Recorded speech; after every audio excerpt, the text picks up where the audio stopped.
Assalamualaikum warahmatullahi wabarakatuh. Selamat datang di Sarjana Pertanian Channel. Jadilah bagian dari kami dengan like, komen, dan subscribe.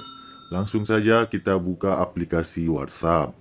Nah, untuk tutorial kita pada kali ini yaitu tentang bagaimana cara mengirim pesan suara di WhatsApp dengan durasi yang panjang ya, tanpa harus ditekan lama ya. Nah, misalkan biasanya kawan-kawan pasti mengirim pesan suara dengan cara ditekan dan tahan pada mikrofon ini. Setelah lepas dia akan langsung terkirim ya.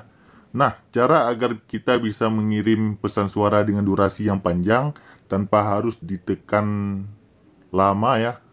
Caranya cukup mudah, silahkan tekan pada mikrofon di sebelah kiri.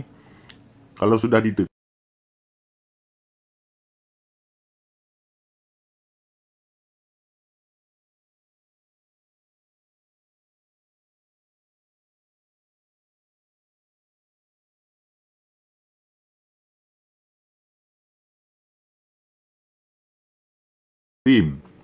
nah, begitulah tutorial kita pada kali ini tentang bagaimana cara mengirim pesan suara di WhatsApp tanpa harus ditekan lama ya.